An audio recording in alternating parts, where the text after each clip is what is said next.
இது பாருங்க, 12 லக்னங்கள்ல சூரியனோட பங்கு என்னங்கிறத பத்தின ஒரு ஷார்ட் அண்ட் ஸ்வீட் பார்வை.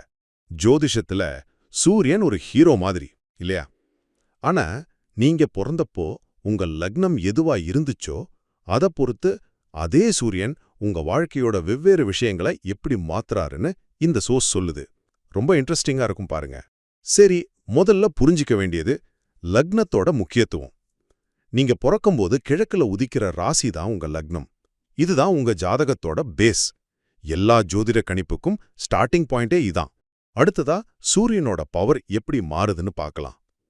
சூரியன் ஒரே கிரகம்தான், ஆனா ஒவ்வொரு லக்னத்துக்கும் அவர் வேற வேற வீட்டுக்கு அதிபதியா, அதாவது அந்த வீட்டுக்கு இன்சார்ஜா வராரு. இங்கதான் விஷயமே இருக்கு. இதனால சூரியன் கொடுக்கிற பலன்களும் டோட்டலா மாறிடும். உதாரணத்துக்கு, சிம்ம லக்னம்னா சூரியன் முதல் வீட்டு அதிபதி. அப்போ உங்க பர்சனாலிட்டி டெம்பா தீர்மானிப்பார். ஆனா அதுவே கன்னி லக்னம்னா அவரே 12ஆம் வீட்டுக்கு அதிபதி, அதாவது செலவு நஷ்டம்னு சொல்ற இடத்துக்கு. அப்போ அது சம்பந்தமான விஷயங்கள்ல அவரோட தாக்கம் இருக்கும்.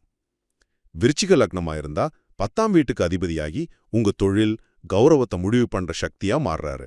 கடைசியா முக்கியமான விஷயம், சூரியன் உங்க ஜாதகத்துல எங்க இருக்காரு, எந்த வீட்டுக்கு அதிபதியா இருக்காருங்கிறது உங்க வாழ்க்கையோட சில முக்கியமான ஏரியாஸை குறிக்குது. ரிஷப லக்னமா சூரியன் 4ஆம் வீட்டுக்கு அதிபதி. அப்போ சுகம், படிப்பு, சொத்து இதெல்லாம் அவரோட கண்ட்ரோல். கடக லக்னமா 2ஆம் வீட்டுக்கு அதிபதி. பணம், பேச்சு, குடும்பம்னு இந்த ஏரியாஸ்ல அவரோட பங்கு இருக்கும். ஆக உங்க லக்னப்படி சூரியன் எந்தெந்த விஷயங்களுக்கு பொறுப்பா இருக்காருன்னு புரிஞ்சுக்கிட்டா ஜோதிட ரீதியா உங்களை பத்தின ஒரு கிளியர் ஐடியா கிடைக்கும்.